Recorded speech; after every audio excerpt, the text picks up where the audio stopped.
Bonjour à tous, on se retrouve pour ce premier podcast sur la profection annuelle qui est une technique prévisionnelle à l'instar de la révolution solaire.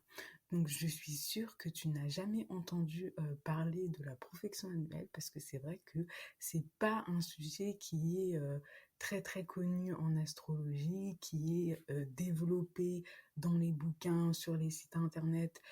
Faut être vraiment connaisseur pour connaître la profection annuelle. Donc si tu es débutant et que tu n'en as jamais entendu parler, j'ai envie de te dire, c'est un peu normal. La profection annuelle, c'est une technique prévisionnelle euh, qui est faite à partir de l'ascendant. Et chaque année, il s'agit de faire avancer le signe de l'ascendant par rapport à ton âge. Par exemple, je m'explique, si tu n'as rien compris, c'est normal. Euh, Ton ascendant, il est en taureau. Donc ta maison 1, normalement, est en taureau. Ce qui fait que lors de ta naissance, tu es né avec un ascendant taureau. Ta naissance correspond à ta 0 année de profection. Donc tes 1 an. Tes 2 ans correspondent à la maison 2. La maison de l'argent, des biens, des talents, de l'estime de soi. Le but de cette technique prévisionnelle, c'est de te dire quelle partie de ton thème va être activée chaque année selon ton âge. Donc c'est un peu ta maison annuelle finalement. Sur quoi tu dois payer attention cette année.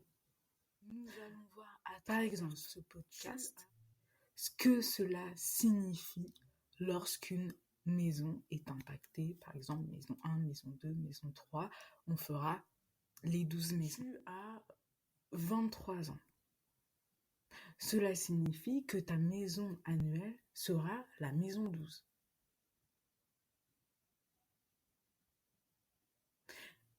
Tu as 25 ans. Cela signifie que la maison annuelle sera ta maison 2. Donc tu devras faire attention à ta maison 2, à cette partie de ton thème. Les planètes qui sont dans ta maison 2, le signe qui est dans ta maison 2.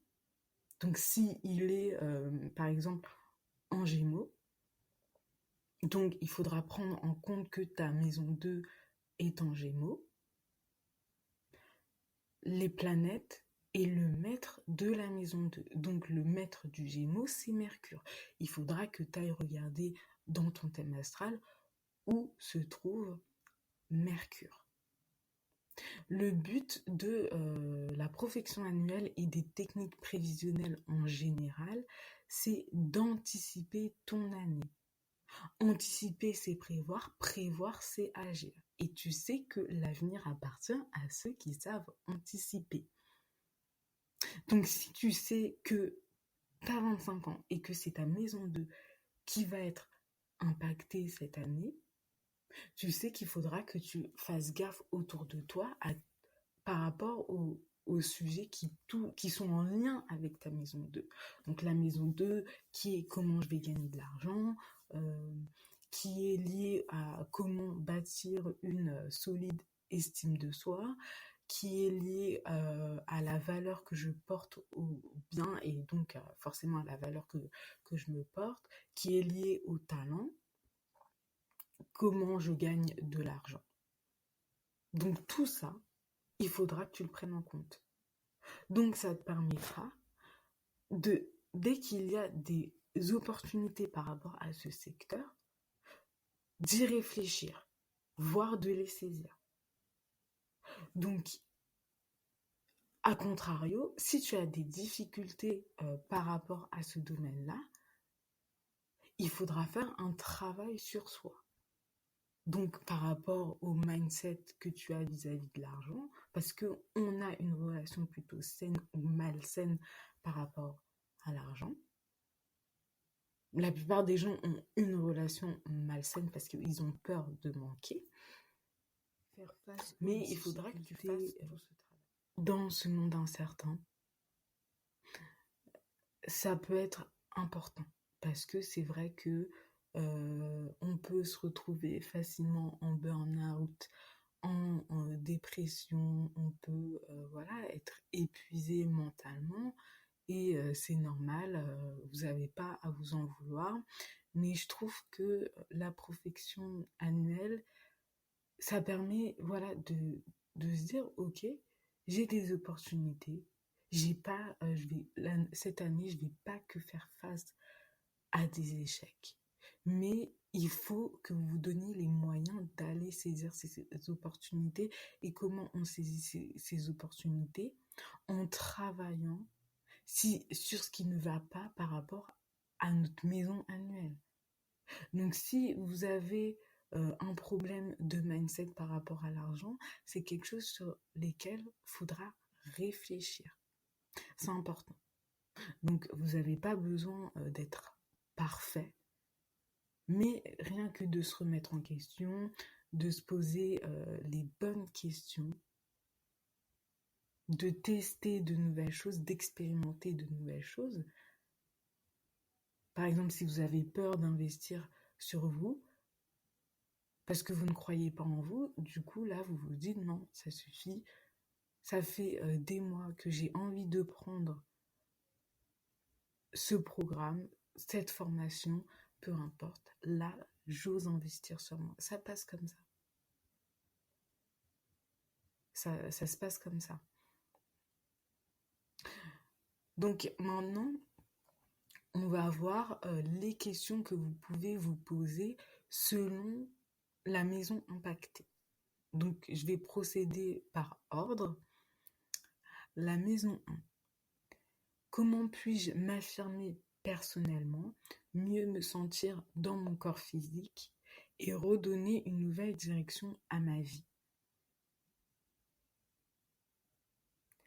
Maison 2. Comment puis-je travailler mon mindset sur l'argent pour me créer de nouvelles opportunités financières ou la possibilité de faire voir aux autres mes talents uniques? Comment puis-je retrouver ma valeur personnelle et avoir plus de courage pour me lancer, pour faire les choses? Maison 3. Comment je peux gérer mon mental, donc mes pensées.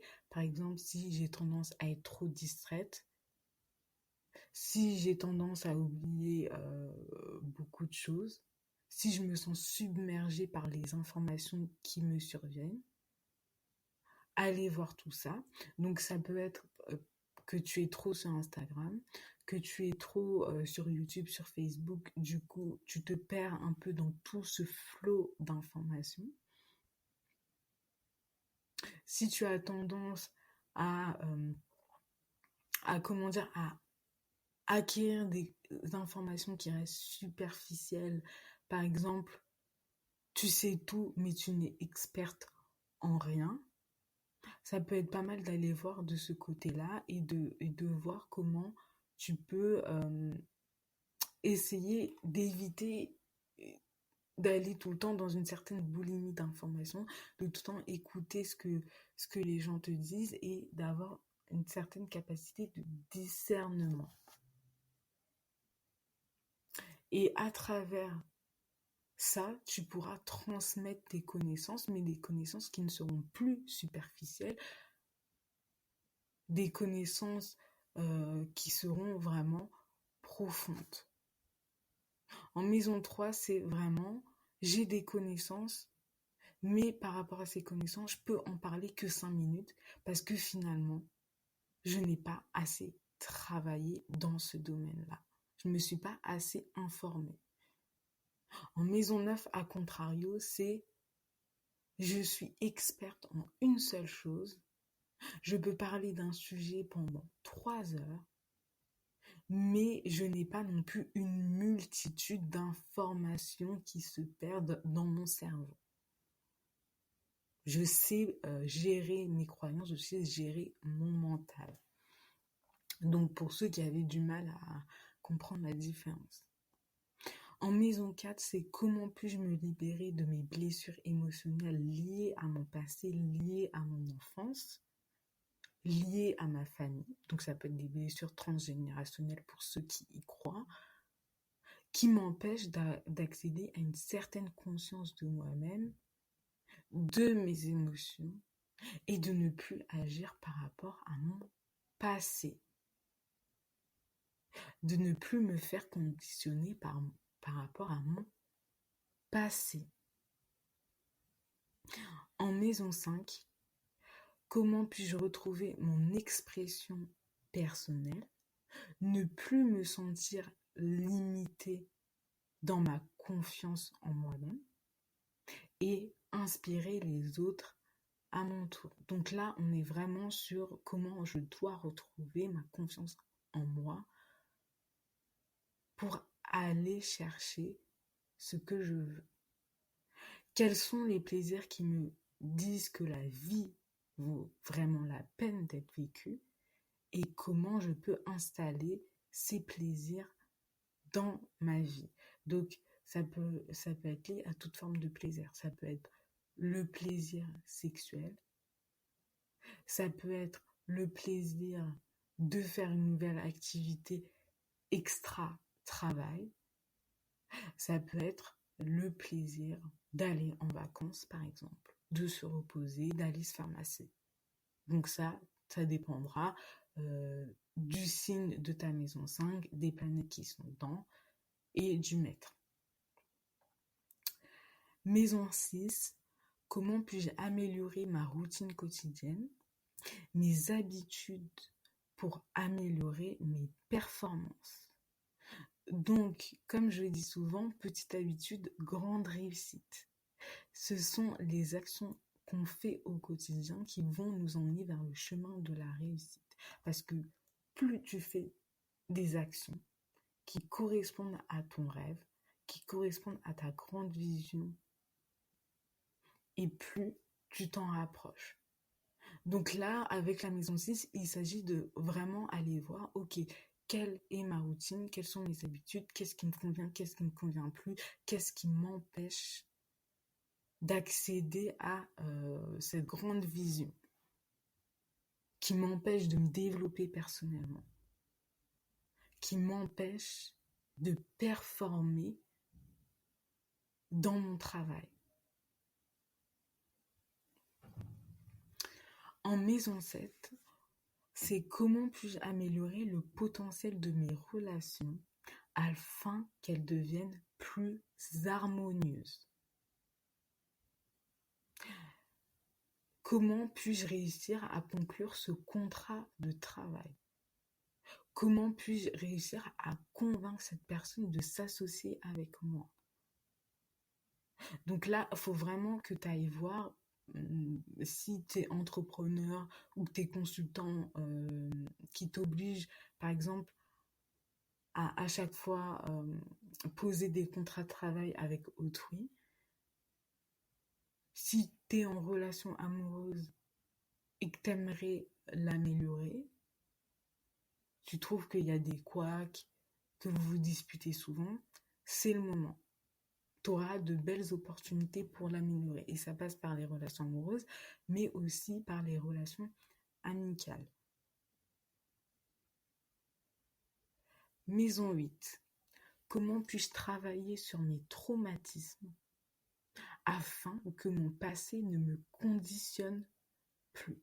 Donc, la maison 8, c'est vraiment des blessures qui sont très très profondes, qu'on a enfuies, qui sont du domaine de l'inconscient. En maison 4, on a conscience de ce qui ne va pas. En maison 8, pas forcément. C'est pour ça que la maison 8, c'est lié aussi à l'hypnothérapie. Donc, ça peut être des traumatismes par rapport à ta sexualité, par rapport à des tabous, des secrets qu'on ne te dit pas, qui vont être révélés cette année. Donc, il faut vraiment il faut vraiment essayer d'aller travailler par rapport à son inconscient. Donc, en maison 8, c'est pas facile. parce qu'on ne sait pas trop vers quelle direction on va.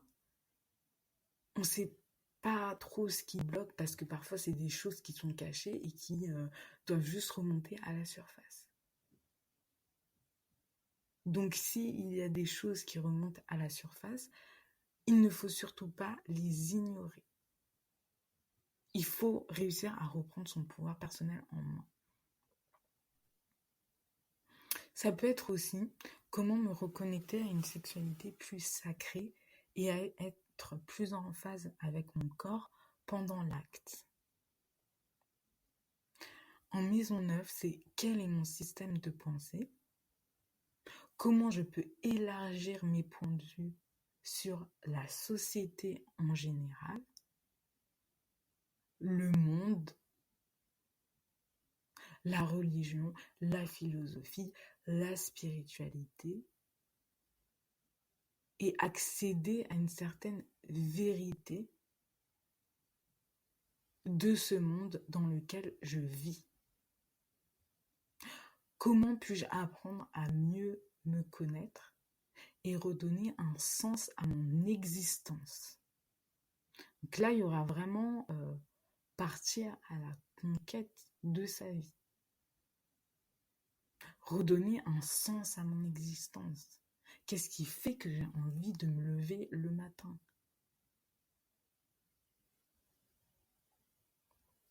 La maison 10, c'est quel héritage je veux laisser au moment de ma disparition? Est-ce une personne qui a réussi socialement et financièrement, ou quelqu'un qui n'a pas pu réaliser ses rêves, qui n'a pas su réaliser ses rêves? Quelle est ma propre recette du succès et pas celle du voisin? Et comment je peux l'embrasser afin d'avoir une vision plus claire de ce que je veux montrer? Maison 11, comment collaborer avec les autres d'une manière efficace afin de réaliser mes projets? Si j'ai des rêves, si j'ai des espoirs, comment puis-je rentrer en contact avec les autres afin qu'ils collaborent sur mes projets? Sous quel avenir je vois ma vie en termes de projets? Quels sont mes futurs projets dans 5 ans, dans 10 ans, etc. Maison 12, quel est le bilan des années passées, donc des 11 dernières années, et comment puis-je me préparer au prochain cycle qui sera l'ascendant, la maison 1. Donc en maison 12, on n'est pas vraiment dans une énergie où je vais me mettre à l'action, où je vais partir à la conquête de quelque chose, comme ça pourrait être pour la maison 9. Non, en maison 12, c'est plutôt on s'introspecte, on se retire un peu du monde, on rêve, on fait le bilan, on se prépare. Maison 12, c'est l'année où je me prépare pour entamer le prochain cycle. Et la maison 1, comme on l'a vu, on sait que c'est le moment où il faut avoir un peu de l'énergie. C'est comme si finalement on redevenait bébé et qu'on devait, pour les 12 prochaines années, réapprendre de la vie dans un certain sens. Parce qu'en maison 1, c'est comment je peux redonner une nouvelle direction à ma vie.